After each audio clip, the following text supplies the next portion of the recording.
Assalamualaikum warahmatullahi wabarakatuh. Perkenalkan, nama saya Amelia Rosa, dengan NIM B1B1222071, Program Studi Ilmu Pemerintahan, Fakultas Hukum Universitas Jambi. Di sini, video ini dibuat untuk memenuhi tugas mata kuliah Kepemimpinan Pemerintahan dengan dosen pengampu Bapak Alfa Biriansyah, SIP, MIP. Sini saya akan sedikit membahas mengenai pengaruh kepemimpinan terhadap kinerja dalam organisasi. Sebelumnya kita sedikit membahas mengenai latar belakang. Kepemimpinan itu merupakan aspek yang fundamental dalam manajerial yang sangat menentukan keberhasilan proses manajemen di dalam suatu organisasi. Nah, melalui kepemimpinan yang aktif dan juga efektif, pelaksanaan tugas dapat berjalan dengan optimal serta menciptakan semangat kerja yang tinggi di kalangan pegawai. Kemudian juga pemimpin adalah faktor penting dalam menentukan keberhasilan organisasi, khususnya di sektor pemerintahan. Nah, pemimpin yang efektif tidak hanya menjalankan tugas struktural, tetapi juga membangun motivasi dan semangat kerja yang tinggi di antara pegawai. Nah, bagaimana pemimpin dapat memengaruhi pegawainya agar memotivasi, membangun semangat kepada pegawai-pegawainya. Kemudian kita masuk kepada pendahuluan. Nah, melalui kepemimpinan yang efektif, pelaksanaan tugas itu dapat berjalan dengan optimal serta menciptakan semangat kerja yang tinggi di kalangan pegawai. Nah, dalam konteks organisasi modern, efektivitas seorang pemimpin itu tidak lagi semata-mata ditentukan oleh posisi struktural, tapi juga oleh kemampuannya dalam memengaruhi, memotivasi, menjalin hubungan interpersonal yang konstruktif dengan seluruh anggota organisasi. Nah, kepemimpinan itu adalah proses memengaruhi seseorang agar memahami dan menyetujui apa yang perlu dilakukan serta bagaimana melakukannya. Nah, dan proses untuk memfasilitasi upaya individual dan kolektif guna mencapai tujuan bersama ataupun tujuan di dalam organisasi.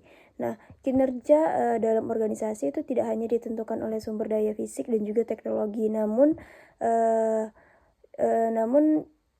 kinerja dalam organisasi itu juga ditentukan oleh kemampuan seorang pemimpin dalam mengelola sumber daya manusianya.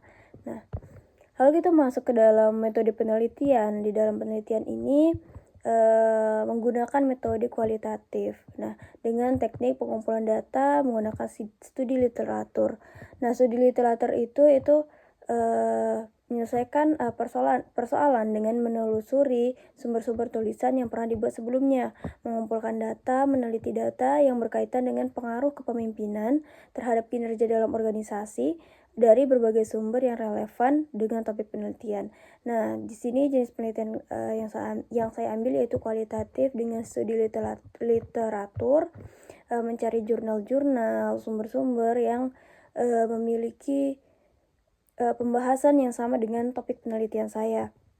Kemudian juga untuk teknik analisis datanya di sini menggunakan model Miles dan Habermas yang terdiri dari 3 tahap, yaitu reduksi, penyajian data, kemudian penarikan kesimpulan. Nah, proses reduksi ini dilakukan dengan menyaring informasi yang penting sesuai dengan penelitian. Nah, sedangkan penyajian data itu disusun secara naratif yang dilengkapi dengan tabel literatur, bisa dilihat di artikelnya. Kemudian juga hal ini itu untuk memudah pemetaan hasil kajian dari berbagai jurnal yang diambil. Kemudian juga penarikan kesimpulan dari sumber-sumber yang sudah ditelaah dan juga dari pembahasan. Nah, untuk hasil penelitiannya di sini mengambil dari 24 referensi jurnal. Nah, di sini ada analisis pengaruh kepemimpinan terhadap berdasarkan studi literatur. Mungkin di sini tidak banyak saya cantumkan mengenai jurnalnya karena mengingat waktu juga. Di sini ada beberapa jurnal saya lampirkan, ini 1, 2, 3. Nah, nanti 24 jurnal lainnya akan dijelaskan secara keseluruhan saja. Nah, pada jurnal yang pertama itu ada judulnya, yaitu mengenai pengaruh kepemimpinan dan lingkungan kerja terhadap kinerja pegawai ASN BPKAD Provinsi Sumatera Selatan dengan motivasi kerja sebagai variabel mediasi.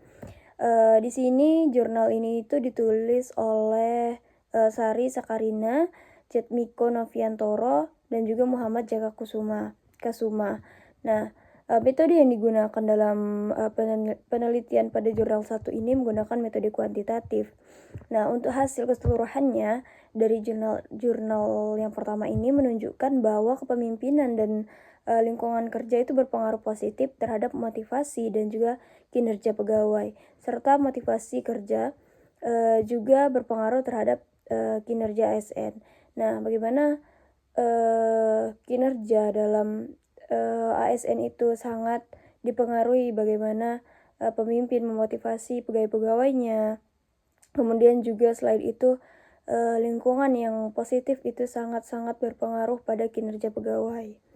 Nah, kemudian pada jurnal kedua itu judulnya mengenai pengaruh kepemimpinan dan kompetensi terhadap kinerja pegawai melalui motivasi sebagai variabel intervening pada Institut Pemerintahan Dalam Negeri Kampus Sumatera Barat. Nah, ini terletak di Sumatera Barat. Kemudian jurnal ini ditulis oleh Muhtarul Mulsiansyah dan juga Sri Indarti serta Muhcasin.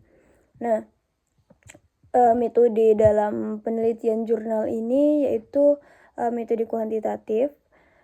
Nah, untuk hasil keseluruhan dari jurnal ini yang yaitu hasil penelitian ini tuh menunjukkan bahwa kepemimpinan dan juga kompetensi itu berpengaruh positif terhadap motivasi kerja. Namun, hanya kompetensi dan motivasi yang berpengaruh langsung terhadap kinerja pegawai. Nah, sedangkan kepemimpinan itu tidak berpengaruh terhadap kinerja baik secara langsung maupun melalui motivasi. Nah, selain dari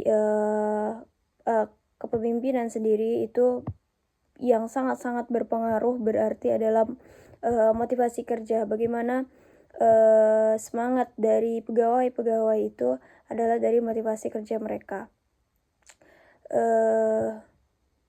Bagaimana kinerja pegawai ini dipengaruhi oleh motivasi kerja, lingkungan yang positif. Kemudian untuk jurnal yang ketiga itu dengan judul pengaruh kepemimpinan dalam meningkatkan motivasi kerja PNS di kantor kecamatan. Nah, jurnal ini ditulis oleh Zainal Ahmad dan juga Asran Rahman. Metode dalam jurnal ini itu yaitu metode kuantitatif dengan survei. Nah, biasanya survei ini menggunakan kuesioner begitu kepada pegawai-pegawai yang ada. Nah, hasil dari jurnal ini itu hasil penelitian ini menunjukkan kepemimpinan camat yang memengaruhi motivasi kerja pegawai dilihat dari perencanaan yang sudah cukup baik. Nah, bagaimana camat yang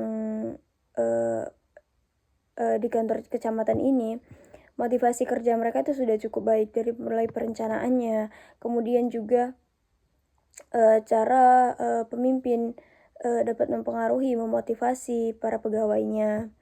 Nah, itu mungkin sedikit lampiran jurnal yang saya lampirkan. Ada 3 jurnal. Nah, sebenarnya ada 24 artikel jurnal yang digunakan, tetapi mungkin tidak cukup dan terlalu panjang untuk ditampilkan. Nah, sebagian besar itu menunjukkan bahwa kepemimpinan itu berpengaruh positif terhadap kinerja pegawai. Kepemimpinan dalam suatu organisasi itu sangat-sangat berpengaruh karena pemimpinlah yang mengarahkan para pekerja-pekerjanya atau pegawai-pegawainya ataupun anggotanya. Nah, baik secara langsung maupun melalui variabel mediasi. Nah, variabel mediasi ini diambil dari penelitian sebelumnya tadi. Nah, kemudian terdapat 7 artikel jurnal itu yang membahas mengenai pengaruh langsung kepemimpinan terhadap kinerja. Nah, ada 5 artikel jurnal juga yang menempatkan bahwa motivasi kerja sebagai variabel mediasi, dan 3 artikel jurnal lagi itu membahas peran kepemimpinan dalam meningkatkan partisipasi masyarakat. Nah, gaya kepemimpinan itu yang paling penting dan juga dominan adalah transformasional, partisipatif, dan juga visioner. Nah, khususnya dalam organisasi publik dan pemerintahan desa, efektivitas pengaruh kepemimpinan itu sangat bergantung pada konteks organisasi, gaya yang digunakan, serta faktor pendukung seperti komunikasi, kompensasi, lingkungan kerja, dan juga pengembangan kapasitas SDM. Nah, para pegawai dan juga para anggota organisasi itu tidak semata-mata hanya bekerja, mereka juga perlu dukungan dari komunikasi antar sesama pegawai, kemudian juga komunikasi kepada pemimpin, dan juga yang paling sangat-sangat dibutuhkan adalah lingkungan yang positif di dalam di tempat kerja mereka dan juga di dalam organisasi mereka. Kemudian kepemimpinan itu memiliki pengaruh yang sangat besar terhadap kinerja keseluruhan. Kepemimpinan ini bukan sekadar kemampuan teknis dalam memberikan instruksi, melainkan merupakan seni memengaruhi perilaku anggota organisasi agar bergerak selaras menuju pencapaian tujuan bersama. Bagaimana kepemimpinan itu bukan sekedar hanya instruksi, hanya menyuruh, tetapi juga di dalam kepemimpinan seorang pemimpin itu harus mampu mempengaruhi anggota-anggotanya, mengajak untuk dapat mencapai tujuan yang dari awal sudah ditetapkan, yang ingin dicapai.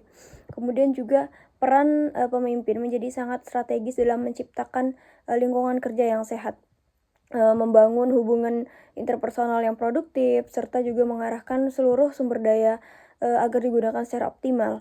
Nah, ketika seorang pemimpin mampu membangun sinergi dan kepercayaan di antara anggota tim, nah, hal tersebut secara langsung akan mendorong peningkatan kinerja individu maupun kelompok di dalam organisasi. Dalam pengaruhan ini, di dalam hal ini, membangun sinergi dan juga kepercayaan anggota itu sangat penting, karena hal inilah yang mampu meningkatkan dan juga mendorong kinerja dari organisasi tersebut. Kemudian juga pemimpin itu berperan penting sebagai faktor penentu dalam pencapaian kinerja organisasi, baik melalui pendekatan partisipasi, inspiratif, dan juga adaptatif. Nah, maupun personal. Nah, pengaruh seorang pemimpin terhadap anggota timnya akan tercermin secara langsung pada hasil kerja yang dicapai. Nah, pemimpin yang mampu menyesuaikan gaya kepemimpinannya dengan kondisi organisasi dan juga karakter sumber daya manusianya akan lebih mudah membangun kepercayaan, meningkatkan motivasi kerja, serta menciptakan budaya yang lebih produktif. Nah, oleh karena itu pengaruh kepemimpinan itu tidak hanya bersifat simbolik, tidak hanya simbol dari mereka, tidak hanya instruksi, tetapi juga nyata dalam memengaruhi kinerja organisasi secara menyeluruh dan juga bisa berkelanjutan. Kemudian juga kesimpulan dari penjelasan yang sebelumnya itu, kepemimpinan itu merupakan kemampuan dan kemauan seorang individu untuk memengaruhi, mengarahkan, dan menggerakkan orang lain agar secara sukarela bekerja bersama dalam mencapai tujuan organisasi. Hal yang harus digarisbawahi adalah tujuan utama dalam organisasi. Bagaimana suatu organisasi bisa mencapai tujuan tersebut dengan yang pasti dengan pemimpin yang bisa memengaruhi, mengajak anggotanya, organisasinya untuk mencapai tujuan tersebut. Kemudian dalam konteks organisasi pemerintahan, pemimpin bukan hanya soal posisi, tapi bagaimana seorang pemimpin mampu membangun hubungan kerja yang positif, memberikan inspirasi, serta menciptakan lingkungan kerja yang mendukung kinerja secara optimal. Baik, ya itu saja yang bisa saya sampaikan. Mungkin terdapat banyak sekali kesalahan dan juga kekurangan, saya mohon maaf. Saya akhiri, wassalamualaikum warahmatullahi wabarakatuh.